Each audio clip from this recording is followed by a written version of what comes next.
past few weeks we've been speaking about leaving food on a fire before Shabbat, letting it cook throughout the Shabbat. We also spoke about what if I want to put food back on the plata, put food back on the fire. So we explained, basically just to recap, that a person is not allowed to leave food cooking on a fire, an open flame, open gas stove we have today. That's the equivalent of the kira in the Gemara's times. And the Gemara says to leave food on such a flame, it has to be grufa ktuma. It has to be either the ashes were sprinkled over the coals, or the coals were removed. And the equivalent today, we said there's the two versions we have of this. The modern versions are the plata and the blech. Either we have a plata where you don't see the fire, and it's not able to be changed, adjusted, it's one heat. Or if you have the blech, which is the gas stove is on, but there's a sheet of metal covering it, and it's mitigating the fire a little bit. Those are two situations where it will be mutar to leave a food cooking from before Shabbat going into the Shabbat. It'll be ready on the Shabbat, either Friday evening or Shabbat morning. Then we said in regards to putting back food on the fire, not onto an open fire, of course, open fire is not allowed to be put back to. Rather, a plata or a blech, it has to be that it's either solid, and if it's solid, it can be either cold, it can be from the fridge. If it's a liquid, it has to have a few conditions. It has to be solid.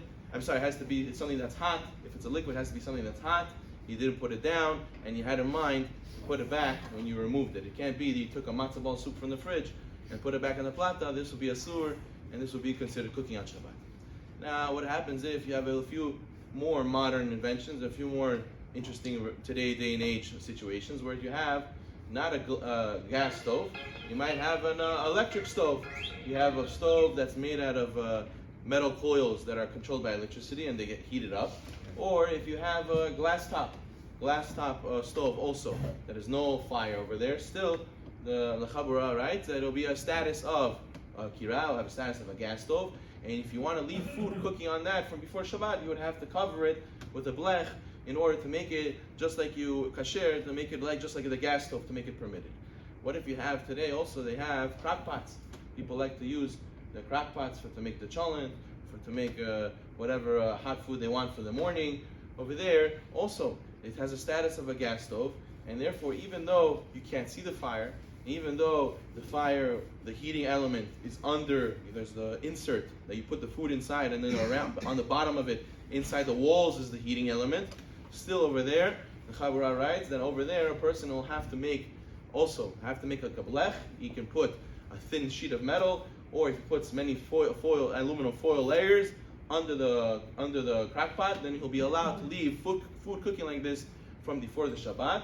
And so too, if a person wants to take out and put back to the crock pot, also you would need to have this lining of a sheet of metal like a blech, or you would need to have many layers of aluminum foil in order to permit to put back onto such a fire, because as a status of a gas stove, and by a gas stove you need such a thing to make it permitted. So therefore you have many situations where you'll have different inventions that we have today, but still they'll be similar to the kira of the Gemara, and you need to do the same things to permit it like they did in the Gemara. Now, if you have also another situation you have is the oven. A lot of people like to leave food in the oven from before Shabbat, and they'll take out the food on Shabbat. So over there you have another issue. You have a double fold issue. You have an issue of every time you open, you close the oven door, so you're going to cause the fire to go on because it has a thermostat.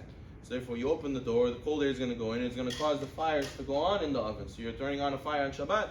So therefore you'll tell me that you have the Shabbat mode. If you put the oven on Shabbat mode, so it turns off the thermostat, and therefore just because you open the door doesn't mean the fire is going to go on.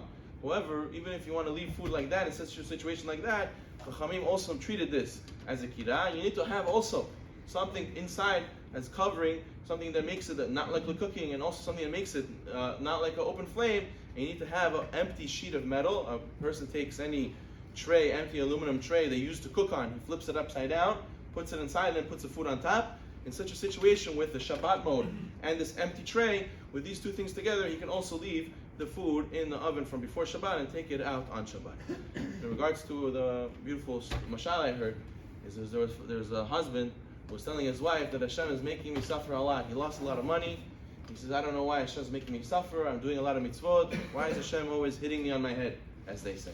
So that happens to be his son came home from school that day, right that moment. and he had a big red mark on his hand. And he told his father, he's crying to his father, Abba, the teacher hates me. He says, why does the teacher hate you? And he says, look, you see, I have a red mark. I got the answer wrong. He smacked me. But everyone else also got the answer wrong. Everybody yelled out the answer. I also did. He smacked me. He didn't smack anybody else. Why only smack me? He hates me. So he told him, no, my son. You're a very smart boy. And he cares about you. And he knows you could get the right answer. He expects from you more. So that's why he smacked you. From them, he doesn't expect so much. From you, he expects a lot. So that's why he smacked you, because he wants more from you. He believes in you. So his mother overheard this musad that the father was giving to the son. So the mother said, hey, did you just hear what you said? With this exact message you told your son, it applies to you also. Well, you were complaining, why Hashem smacked me? Why is Hashem hitting me? Why is Hashem making me lose money? Out of all the people, why me? I'm a good person. It's because Hashem loves you and He pays attention to you and He knows you could do better, so that's why He smacks you. Other people, they say, let him go, what are they going to do already? But you, He cares, He sees your potential, that's why He smacks you. So B'ezrat Hashem, we should also realize, like Baruch Hu, He smacks us, it's because He believes in us and He knows we could do better.